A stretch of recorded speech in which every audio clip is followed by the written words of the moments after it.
of God is alive and powerful, sharper than any two-edged sword, piercing even to the dividing asunder of the soul and the spirit and of the joints and the marrow, and is a critic of the thoughts and intents of the heart. All scripture is God-breathed and is profitable for doctrine, for reproof, for correction, for instruction in righteousness, that the man of God might be mature, thoroughly furnished unto all good works. The entrance of the words giveth light, it giveth understanding to the simple. Every word of God is pure. He is a shield unto them that put their trust in him. So, welcome everyone to our Monday edition of the evangelistic ministry. So let us examine ourselves now, prepare ourselves so we can be in the same frequency.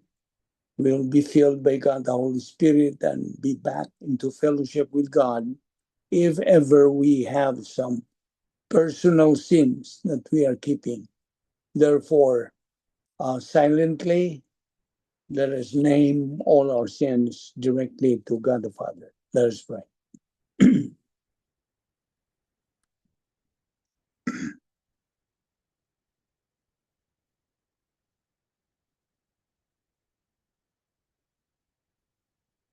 We thank you, Heavenly Father, for the privilege of this assembly worship today.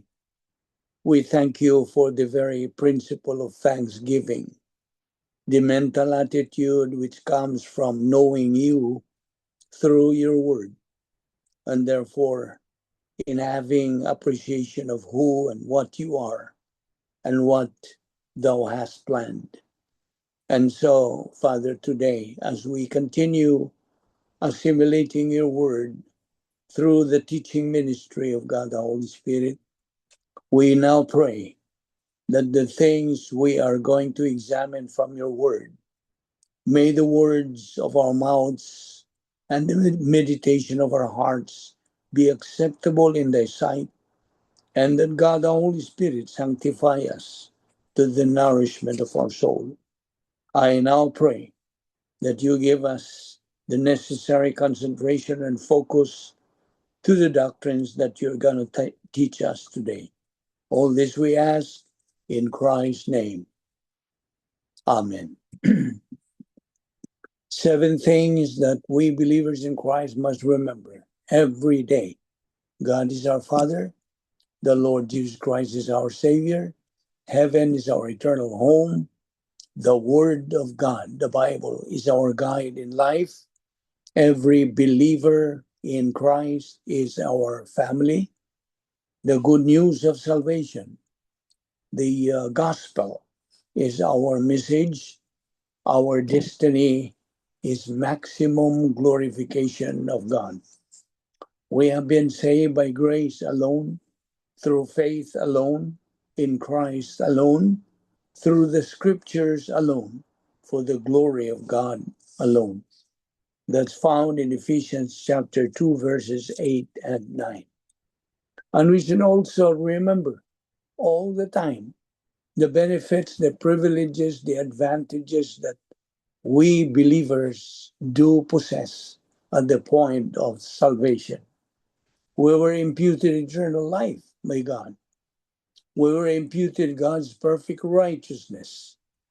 Also, the Lord Jesus Christ's perfect righteousness, making it a double portion. Hence, we are declared righteous. We were baptized by God the Holy Spirit, putting us into union with Christ. And we have been declared born again. We are called believers in Christ. We are now called evangelical, biblical, doctrinal Christians, non-denominational believers.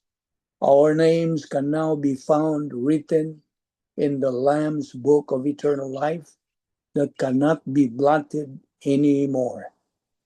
We are now citizens of heaven. Heaven is our eternal home. God is now our Heavenly Father. We became children of God. John 1:12. We are entered into the protocol plan of God. We are now justified, no longer condemned, no longer judged. We became the church, ecclesia in Greek, which means the called out ones. And so, as church, we belong to the mystical body of Christ on this earth. And once this body becomes complete, God is going to rapture it, harpazoed in the twinkling of an eye. 1 Corinthians 15:52. We became recipients of 39 irrevocable absolutes. We have been sealed by God the Holy Spirit. We are now called saints. We are forgiven and cleansed of the unpardonable sin. So, to begin with, let us focus now to you, unbeliever. So for you, friend, it doesn't, you may say it doesn't matter what you believe. So maybe you would say, I just want to be a good person. That saying, the way to heaven is by being a good person. No, it cannot be. That's false. Now, Jesus bled and died on the cross to pay the penalty for our wrongdoing, to forgive us, and to give us a gift, forgiveness and eternal life.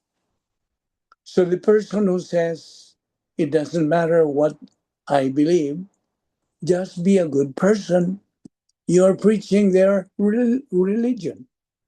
Do you know that? It's religion that you are preaching. It's a religion of work. It is a religion of, here are the rules. If you do enough job following them, you will make it to heaven, to nirvana. And Jesus says, no, you will never make it on your own. You are in desperate need of my help. And that is why humility is so important. Because in order to say help, I've got to acknowledge I don't have it all together. I need your help. So that that is very crucial. Then secondly, study the Word of God. Study the Bible. As you guys are doing, as we're trying to do, and say, Lord, speak to me. And whatever you tell me to do, I want to do it. Jesus further says, if anyone wants to come after me, let him deny himself, take up his cross daily, and come follow me. So the challenge, as I see it, is to die to my sinful nature. That's part of me that would say, it's gonna be my way, or I can do it my way. No, it's gonna be Christ's way, God's way. Now, faith is what we need. Faith, according to Scripture, is trusting God and His Word. Hebrews 11:1, what does it say? Now faith is the substance of things hoped for, the evidence of things not seen. Now faith is not wishful thinking. It is confident trust in what God has spoken, even when it is not visible yet. Romans 10:17. So then faith cometh by hearing, and hearing by the word of God. Now, biblical faith is born from God's word, not human tradition, not feelings or authority structures. Now, still regarding salvation. So this is still addressed to you, unbeliever. Salvation is not 50-50, not 50% of what Jesus did and 50% of what you do. Salvation is 100% the finished work of Jesus Christ alone. Adding human works to the gospel is a false gospel. So let him be accursed, as Jonah chapter 2 verse 9 says. Because salvation is entirely of the Lord. Salvation is by grace alone, through faith alone, in Christ alone. Oral traditions, church authority, and the 7 sacraments are not required for salvation. Scripture itself is sufficient for teaching, guidance, and salvation. Now, you know very well that everything in this world is temporary. Life shifts. People come and go. Seasons change, and none of them last forever. So, no matter where you are right now, remember this. Your current situation is not your final destination. Now, do not be deceived. As Mike Gendron once said, and I quote, "Why are Catholics, Mormons, Jehovah's Witnesses, and some professing Christians so easily deceived? Could it be that they do not know, understood, believe, and trust God's inspired word? Could it be that they have never submitted to the supreme authority of Scripture in their search for the truth? Could it be that those who do not know God's truth are carried about by every wind of doctrine, by the trickery of men, and by the craftiness in deceitful scheming, according to Ephesians 4:14? So do not be deceived. Always test the uninspired words of men with the inspired word of God. That is in Acts chapter 17, verse 11. Now, maybe you would say, well, I am studying God's word. I hear the word of God. No, it's not enough to hear the word of God. How many people have been deceived just because they go to church and hear the word of God? Deceived into thinking, well, I'm all right. I'm okay. You're okay. We have been to church. We have heard the word of God. Now, we can go out and live as we want the rest of the week. Then we come back next week and hear the word of God again. And they're deceived into thinking that because they hear and assent to the word of God, when the scripture is read, they can say amen. So be it. But you see, if you don't practice it, then you're just deceiving yourself. You're living in a false sense of security, feeling that everything is all right because I have heard the word. But it's more than hearing the word. It is putting it into practice in your life. And here is where practical James comes in. Be ye doers of the word, not only hearers, deceiving your own selves. For if any man is a hearer of the word and not a doer, he is likened to a man that beholds his natural face in a glass. For he beholds himself and goes his way and immediately forgets what manner of man he was. You see? Now let's go to you, fellow believer. Let's talk about adversity. You see, these things are inevitable in our life, even as believers in Christ. Adversity. We believers have been graciously provided by God the means to be able to deal with adversity. We know that adversity is one of God's way for us believers to go through as one of the steps towards spiritual maturity. As believers, it is but natural to wonder why God allows us to face adversities in life. Well, according to the Bible, God uses hardships to shape us into the image of Christ, refining our faith and character. Adversity, can bring us closer to God, helping us rely on Him and trust in His sovereignty. Some possible reasons why God allows adversity include testing and purifying faith. God tests our faith to purify it, like gold refined in fire. 1 Peter 1 6 to 7. Number two, shaping our character.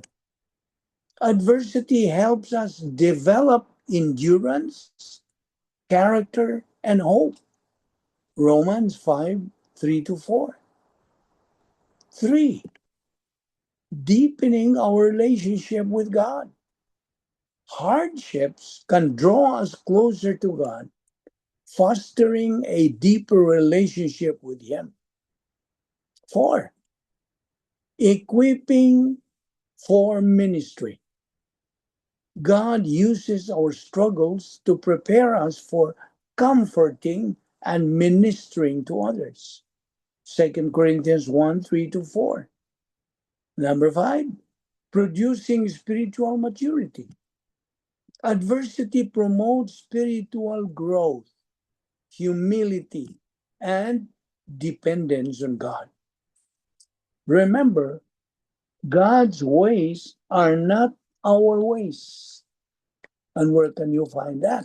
In Isaiah 55, even in Romans 5:28, 8:28. He works all things for our good. While adversity can be challenging, it is an opportunity for growth, trust, and transformation. Now, a certain Joaquin Cabagnot once said, the Church of Christ is composed of all true believers, not a denomination or a building. It is the body of Christ, made up of all believers who are truly united to Him by faith. Now, the key scriptures for this is 1 Corinthians 12, 12 to 13.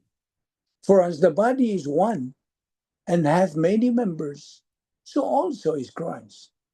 For by one Spirit are we all baptized into one body. Ephesians 1 22 to 23, and gave Him to be the head over all things to the church, which is His body. Colossians 1:18, and He is the head of the body, the church. All believers in Christ are part of His one body, regardless of ethnicity, location, or era. Now, okay, as believers, I'm addressing now to you, my fellow believer. As believers, do not be surprised when testings come to your life. That's what I said a while ago about adversity, about testings and difficulties and afflictions in life. It will come. They are inevitable. So, because that is the time when we encounter testings that come to our life, that is the time, that's the very opportunity to apply God's word in our life. We can see here that a believer who has no Bible doctrine cannot live and execute the protocol plan of God. He just cannot. Now, this is to emphasize to you the importance, the necessity, and indispensability of getting plugged into doctrine as believers. Because this is the key to be able to succeed in our spiritual life. And in fact, the spiritual life in the church age is unique. And what, therefore, is the advantage of a believer who has Bible doctrine, metabolized Bible doctrine? The answer? He has a sound mind. He is confident. He is consistent. He is rational and strong, stable in life. Again, because he has metabolized Bible doctrine. Your courage depends on your mental attitude. Remember, the Christian way of life is a mental attitude life. It's right here in our mentality. In Psalm 112, verse 7, it says, he will have no fear of evil. His heart is steadfast. Trusting in the Lord, his heart is secure. Now, why is it in his heart? Why? Well, the answer is because that's where we find metabolized Bible doctrine that is circulating in the stream of our consciousness. Again, emotions function in life is as a responder, not as the initiator. So don't forget that. The function of the emotion is to respond, not to initiate. So you can enjoy emotion once you reach the area of spiritual adulthood. But again, emotion has nothing to do with your spiritual life. Do not make it as your priority. You still are content with whatever you have in life, be it prosperity or poverty. That is contentment. That is capacity in life. Your emotion responds to your mental attitude and not to the circumstances of life. Why? Because of your capacity. You are now developing your personal sense of destiny. Thus, you now start to live in the light of eternity. As 2 Corinthians chapter 8, verse 12 says, for if there is first a willing mind, it is accepted according to that a man hath, and not according to that he hath not. Now, what does this mean? This means that the believer is willing to give, although he has nothing to give, that is accepted by God. It is what goes on in your right lobe. True biblical giving is a mental attitude. Remember that. True biblical giving is a mental attitude. Again, there is that mental attitude subject. 1 Corinthians chapter 16, verse 2 says, upon the first day of the week, Sunday, let each one of you put aside a sum of money in keeping with his income, saving it up, so that when I come, no collections will have to be made. That's Apostle Paul. Apostle Paul here means to say this, before I come to your congregation on Sunday, have what you collect ready to give to the ministry for its service. 2 Corinthians 9:7. So, let each one give as it purposeth, not reluctantly or under compulsion, for God loves a cheerful giver. Now, let's get into giving. Giving. What is giving?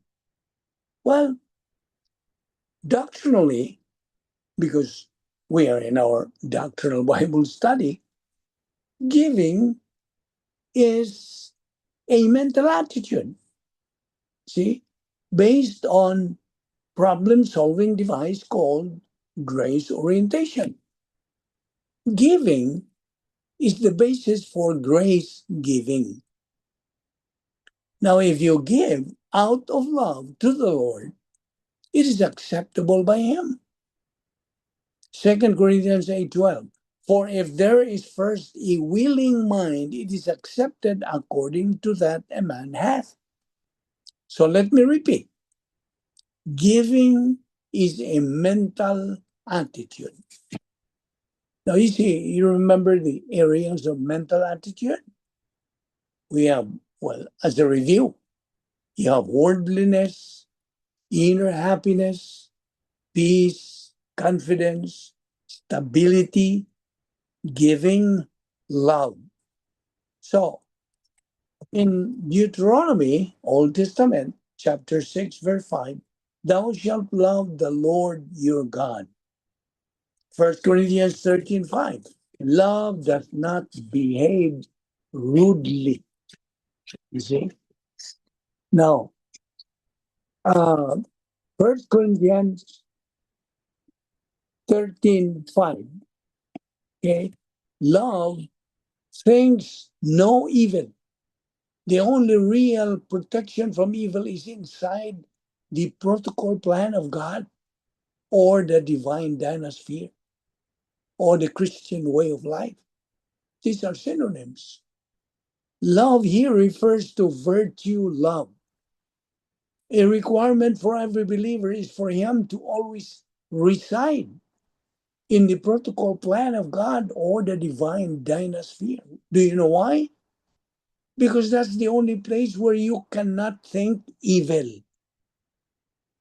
Don't forget that. If you don't want to think evil, stay inside the protocol plan of God. You remember the law of volitional responsibility? We believers always face either of these two, law of volitional responsibility or punitive discipline. When the Word of God says, love the Lord thy God, that is agape kind of love. Agape. Relaxed mental attitude is free from any mental attitude sin. Relaxed mental attitude means impersonal love. Or impersonal love means relaxed mental attitude. Agape is a relaxed mental attitude. Now in 2 Corinthians chapter 10, there is a dissertation there. What really is a mental attitude? Now in verse 1, now I, Paul, myself, am pleading with you by the meekness and gentleness of Christ, who in presence am based among you, but being absent, am bold toward you. In Galatians 5:22-23, but the fruit of the Spirit is love, joy, peace, patience, kindness, goodness, faithfulness, gentleness, and self-control. Against such things, there is no law. Now, about meekness, it means gentleness. And gentleness means graciousness. Okay? Now, okay, let's go back to our concentration on you, unbeliever. My friend unbeliever, listen. Anyone is savable. You can be saved. Okay? You may be white, brown, black, yellow, etc. Irregardless of culture, gender, economic status, educated or uneducated, etc. So you are savable. Okay? Oh, again, Colossians chapter 3 says, if ye then be risen with Christ, now this is addressed to you, fellow believer, Seek those things which are above, where Christ sitteth. Now here comes election again. Now this particular subject is very, very important, very critical. That's why we keep on repeating in our discussion on election. So election, what did we say about election? It is the expression, listen, it is the expression of the sovereignty of God long before the world existed or anything existed. God the Father had willed the best for you, fellow believer. That is how God willed for you. The question is, did God already know who would believe in Christ and who would not believe? Of course. Yes. God's sovereignty and omniscience already knew all this in eternity past. In 1 Corinthians 2, verse 4, who will have all men to be saved and to come unto the knowledge of the truth? All believers are elected. Now I'm shifting now to you, fellow believer. You are elected if you are a believer.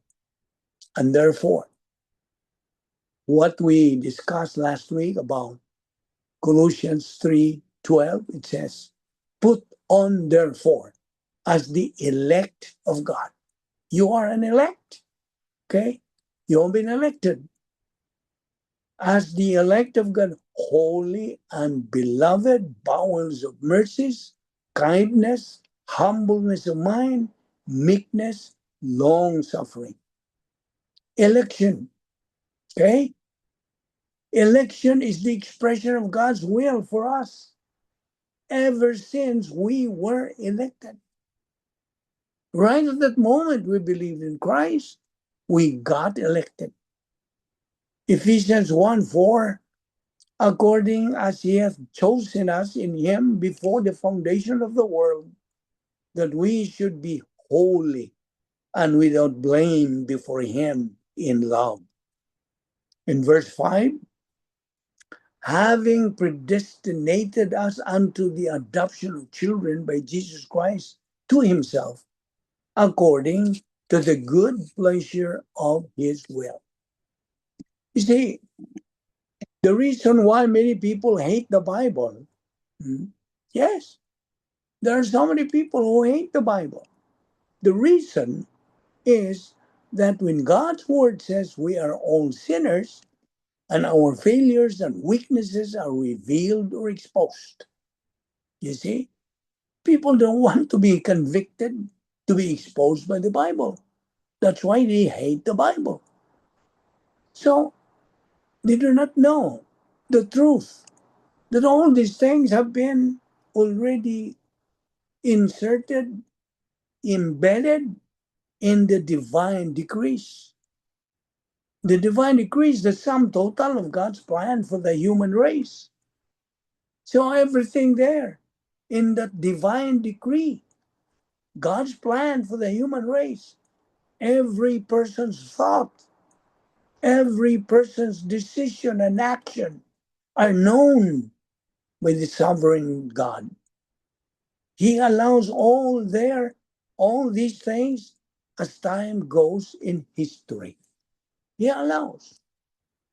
This is tolerated by God in relation to the angelic conflict, the spiritual warfare. Don't you know that we are engaged in spiritual warfare 24/7, 365 days? Every moment of our life, we are engaged in this full-scale war. I would not say battle, it is a war. It is within ourselves as believers. We are waging. What are the three major enemies that we are facing? The world, its system, the devil, Satan and his demons, and the flesh, our old sin nature. And yet God is tolerating all this in relation to the angelic conflict. But remember, God perfectly knows all the above thoughts, decisions, and actions, etc. Man is the only one who is answerable, responsible, and accountable for all his decisions. He cannot escape from it. You see, no one's to be blamed for your failures and for being a loser except you yourself. Learn that early in life. You see, losers chose to be losers because they are ignorant. Ignorant of what? Ignorant of truth. Why? Why are they ignorant of truth? Because they're negative in their attitude towards it. And they are stupid. You see? They are making themselves stupid. Whereas winners chose to be winners because they are wise. Wise of what? Wise of truth. That's why they are winners. Therefore, it's a matter of choice. In Colossians 3:12, so as those who have chosen, eklektos in Greek, that's adjective Greek, has to do with our salvation. Election has to do with our salvation. After salvation, the believer has been given 39 irrevocable absolutes, has his own palace. What is his palace? The divine dynasphere, the protocol plan of God. That is his own palace. What else? God is providing him the 10 problem solving devices. These have made the believer elected. Now, there is the so called predestination. Predestination provides equal privileges and equal opportunities. God provides all the spiritual assets to us believers to be able for us to execute His plan for our life. Without all these provisions, spiritual assets, we would not be able to execute the spiritual life. No way. You see? That's why God has been providing us everything that we need, not necessarily what we want. Ephesians 4:1, wherewith we are called election. We are called elected. You see? Now, imagine God has been giving us invisible assets. Do you know what are the invisible assets? Of course, there are 4 categories. You have primary, secondary, you have spiritual gifts, unique spiritual gifts, you have indwelling of the Godhead. These are the invisible assets. In Colossians 3:12 again, put on therefore as the elect of God, chosen eklektos, holy and beloved bowels of mercies, kindness, humbleness of mind, meekness, long suffering.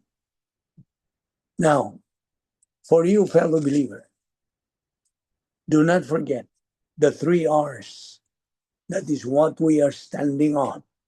The 3 R's: you have reception, retention, and recall of Bible doctrine. First, reception.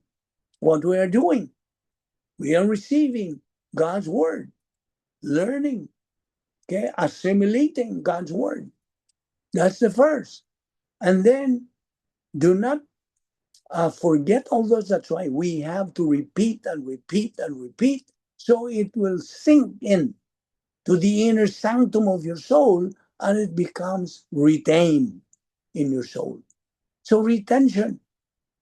And once you retain all those things that you have learned from the Word of God, then you are able to recall. You cannot recall anything you do not know. You have not accepted. You have not believed. You believe all these things that this is part of the metabolization of Bible doctrine. So you can recall every time you encounter any difficulties or adversities in life, you have something to pull out of your soul to apply it in that circumstance in life. So again, reception, retention, and recall of Bible lesson. That's part of election and predestination. Remember, election and predestination always go together. They go in tandem. Now, when you open to Ephesians 4:1 again, I, therefore, the prisoner of the Lord, beseech you that ye walk worthy of the vocation wherewith ye are called. Now, called there is set apart. Now, only those who make the decision to believe in Christ are the ones who are elected. Did you get that point? Only you who has accepted salvation through faith alone in Christ alone are elected. Being elected opens the door.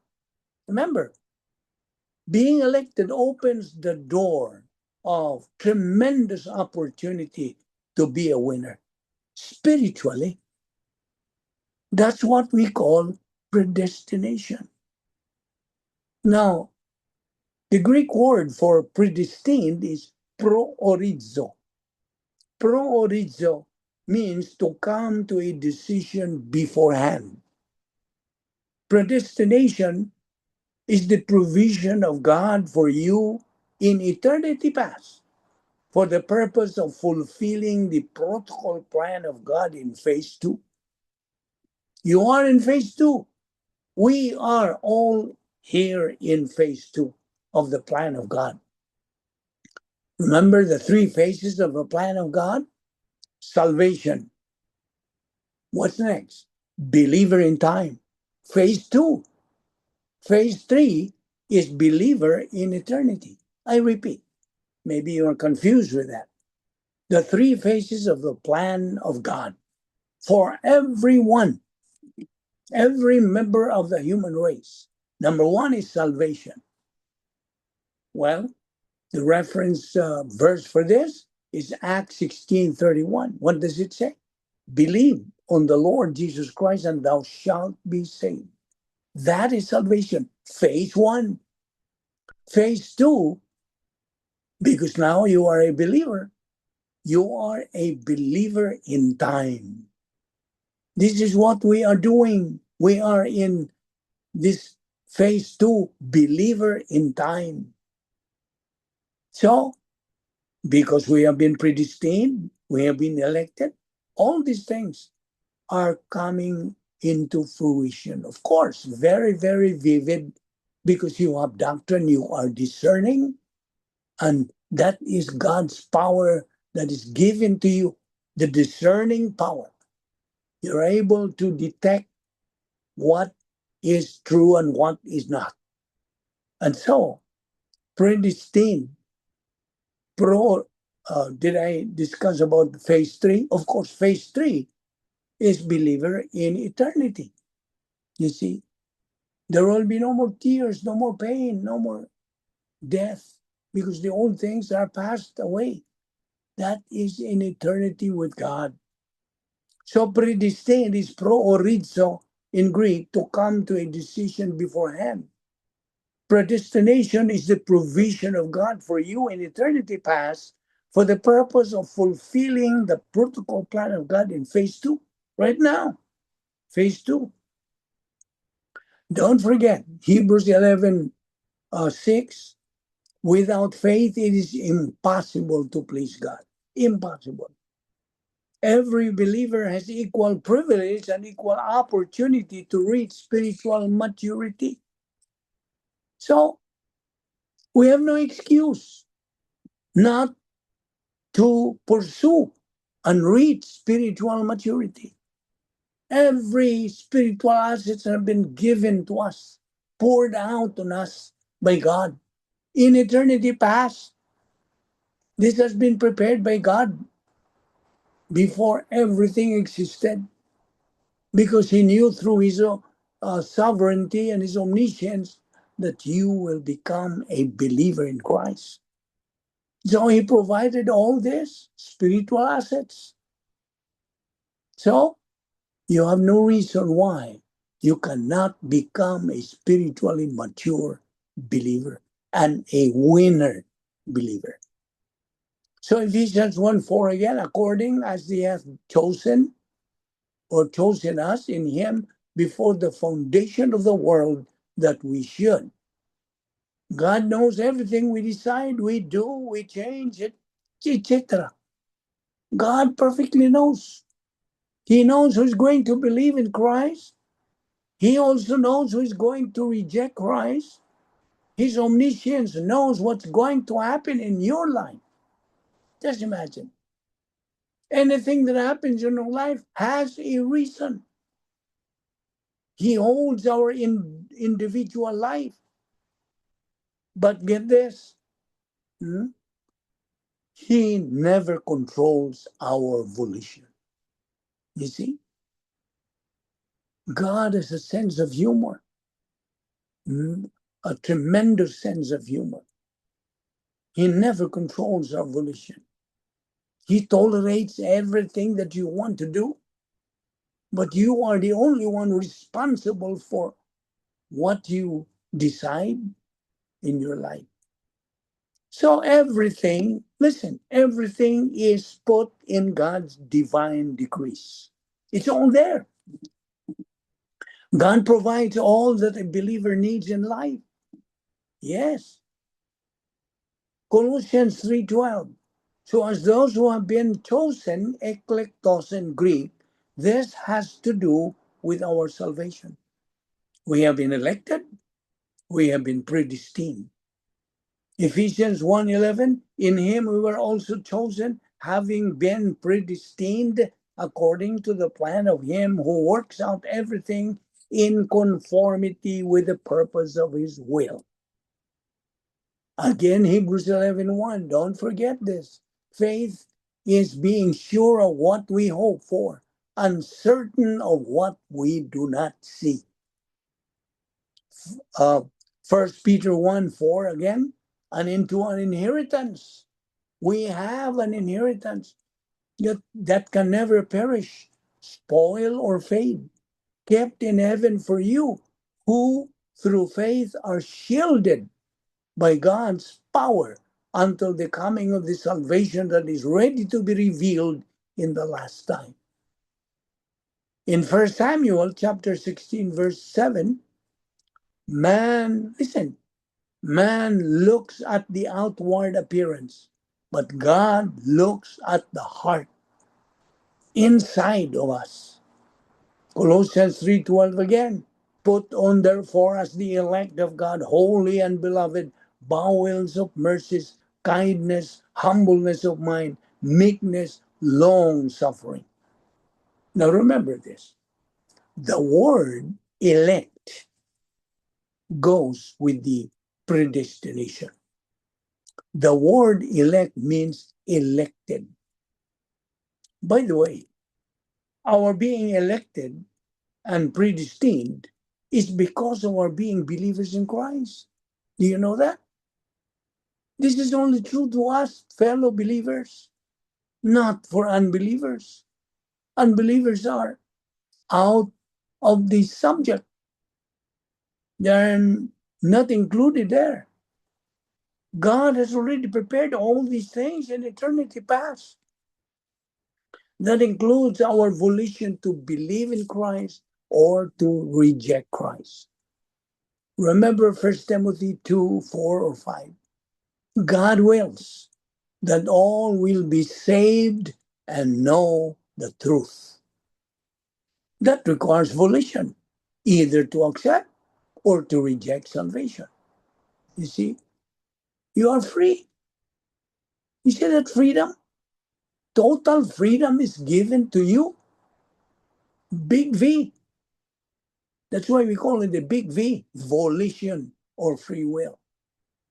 You either accept or reject. You see, you are given the total freedom. But with that freedom goes responsibility. Do not forget that. Ephesians 1:5, having predestinated us unto the adoption of children by Jesus Christ. Ephesians 1:11, we are predestined according to his purpose. Ephesians 2:8 and 9, a popular verse. For by grace are ye saved through faith, that not of yourselves. It's a gift of God, not of works, lest anyone should boast. Now, as Christians, we are to choose which way we have to live, either by human means or by spiritual means. You see, the Christian way of life is a supernatural way of life. And as such, it requires a supernatural way of execution. And the supernatural way of execution is through the faith rest life. We believers must live not by works, but by faith. We work or we walk not by sight, but by faith. At the point of salvation, we were given how many things? 40 things. Absolute, irrevocable absolutes. We have been given equal privileges and equal opportunities. 1 Peter 1:4 and 5, we have an inheritance which will never fade. Just imagine all these things that we're talking about are all there. And that's part of the mystery doctrines of the church age. So there is no reason why we cannot reach spiritual maturity. No reason. All provisions have been provided by God in eternity past. Ephesians 1:4-5 again, having predestined us in him before the foundation of the world. John 1:12, the power to become children of God through our Lord Jesus Christ. We believers are adopted. You see, what are the three titles of our Lord Jesus Christ? The three titles: Son of God, Son of Man, King of Kings, and Lord of Lords. Now, so in 1 John 3:1, we have been called children of God. We believers no longer belong to this world. Remember that. We do not belong to this world. We are citizens of heaven. We are now members of the royal family of God. So do not be conformed to this world, but be ye transformed by the renewing of your mind. That's what we are doing. We are renewing our mind from the mundane things, worldly things, distractions. All these evil thoughts can be renewed, can be totally changed. You see, as members of the royal family of God, all these things, these worldly things, do not belong there. So be not be conformed to this world any longer, but be transformed by the renewing of your mind. You see, our Lord Jesus Christ is the heir of God. And since we are believers in him, believers in Jesus Christ, then we are joint heirs of the Lord Jesus Christ. Joint. Now, remember this, special to you, unbeliever, listening to our Zoom Bible study. There is only one Savior. Who is he? Only the Lord Jesus Christ. He even declared in John 14:6, I am the way, the truth, and the life. No one comes to the Father but through me. God so loved the world that he gave his only begotten Son, that whosoever believeth in him shall not perish, but have eternal life. John 3:16. Neither is there salvation on any other under heaven given among men, whereby we must be saved. Acts 4:12. Wide and easy is the gate that leads to destruction. Many are entering into it. But the road is narrow and the way is hard that leads to life. Only few find it. Matthew 7:13-14. Every individual person who believes in the Lord Jesus Christ is given eternal life. John 3:16. Once saved, always saved. That is a doctrine. The doctrine under this doctrine of eternal security. So if you don't believe in this once saved, always saved, you are not saved. You see? That's the danger there. You're insulting God. Eternal security is part of the doctrines of the church.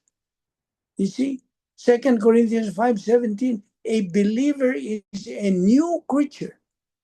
Old things are passed away. All the things are become new. So the divine decrees, again, is the result of God's omniscience and omnipotence. God knew all the knowable, the probable, the possible, and their consequent result. That is why the life of every individual person is an open book to God. He knows practically everything about you. If you are an unbeliever, He knows exactly who and what you are. Whether you are negative or positive to Him and to His Word. Remember, no one can escape from the scrutinizing gaze of God. No one. It is true you can run, but you cannot hide. Remember, God is omnipresent. He's everywhere. 1 John 3:1, we should be called the sons of God. Now in Hebrews chapter 9, verse 27, very popular verse, it is appointed unto men once to die, and after this, the judgment. Now, love for God must precede love for man. Remember, love for God is vertical, it's going up, but love for man is horizontal. God looks at the heart, but man looks at the outside, the outward appearance. That's in 1 Samuel 16:7. The above are doctrines that believers should metabolize. Do not forget eklektos, chosen, called. Adoption is how we become children of God. We have been adopted. 1 John 3:1, sons of God. John 1:12, sons of God. Believers are adopted as members of the royal family of God. You are royalty. Ephesians 3:20, that will stagger one's imagination. Now unto him that is able to do exceeding abundantly above all that we ask or think, according to the power that worketh in us. Believers, by the way, differ in their experiential status, in their spiritual life, of course. There are some who are growing fast, some are slowly, you see. And so we differ in our experiential status, in our spiritual life. Again, as believers, we are adopted as children of God. 1 John 3:1, John 1:12. Eklektos are chosen. You see, a believer is mandated by the Word of God to live his spiritual life through the spiritual way. Again, the Christian way of life is a supernatural way of life. And as such, it requires a supernatural way of execution. God's word mandates every believer to grow in grace and in the knowledge of our Lord and Savior Jesus Christ, 2 Peter 3:18. Hebrews 6:1, therefore, leaving the principles of the doctrine of Christ, let us go on unto perfection, not laying again the foundation of repentance from dead works and of faith toward God. Hebrews 11:1. Faith is the substance of things hoped for, the evidence of things not seen. Romans 10:17. Faith cometh by hearing, and hearing by the word of God. Ephesians 1:11. In whom also we have obtained an inheritance. Underline the word, inheritance, being predestinated according to the purpose of him who worketh all things after the counsel of his own will. Every believer's inheritance will not fade away. In fact, it is imperishable, undefiled, reserved in heaven for you, fellow believer. This is for us believers. Unbelievers have nothing to do with that. Not until they get saved. Only believers can address God as Father. So if you are an unbeliever, you cannot address God as your Father. He is not your Father. You have another Father, the father of this world, Satan and his demons. You see? So election and predestination go in tandem. Okay? They go together. Before the world existed, our election already took place. Once we became believers, our predestination had been set. All spiritual assets, all spiritual opportunities and privileges are all set for us. 1 Peter 1:4, inheritance again. Verse 5, who are kept by the power of God through faith unto salvation, ready to be revealed in the last time. So, Ephesians 1:11, we have obtained an inheritance. Yes, there is the inheritance waiting for us in heaven. Colossians 3:12, put on therefore as the elect, chosen, eklektos of God, holy and beloved, bowels of mercies, kindness, humbleness of mind, meekness, long-suffering. Now, by the way, let us remember the various wills of God. What are the various wills of God? One is directive will. Number two, overruling will. And number three, permissive will. What is directive will? Well, he directs what we're supposed to do. That's why we have to learn his directive will by studying his word. How will you be able to know his directive will if you do not study God's word? You see? And then number two is overruling will. And then number three is permissive will. And we will stop there. We will continue this discussion tomorrow. Any question?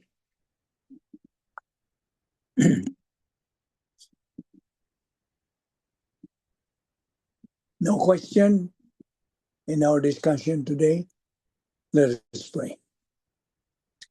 We thank you, Heavenly Father, for the grace, opportunity of fellowshipping in your word today and learning especially the doctrines that we just took up today. May God, the Holy Spirit, motivate and challenge us to continue feeding our soul with your word until we reach the stage of capacity for life, which is the pleroma stage, thus become winners in this present life and in the life hereafter. We pray that what we learn in your word today may become a blessing to us. Thank you for the ministry. May this continue in spreading your word, in proclaiming your gospel to unbelievers who are still lost. We thank you all this, O Lord. We pray that you will bring us tomorrow so we can continue in this discussion of your word. All this we ask in Christ's name. Amen.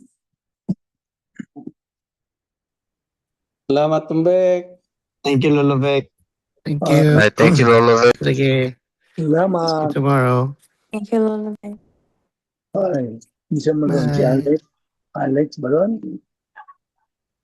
Sige, Rain. Si Rain. Thank you. Thank you. Okay. See Bye-bye. you tomorrow. Okay? Bye, Lolo Vic. Bye. Bye. Bye.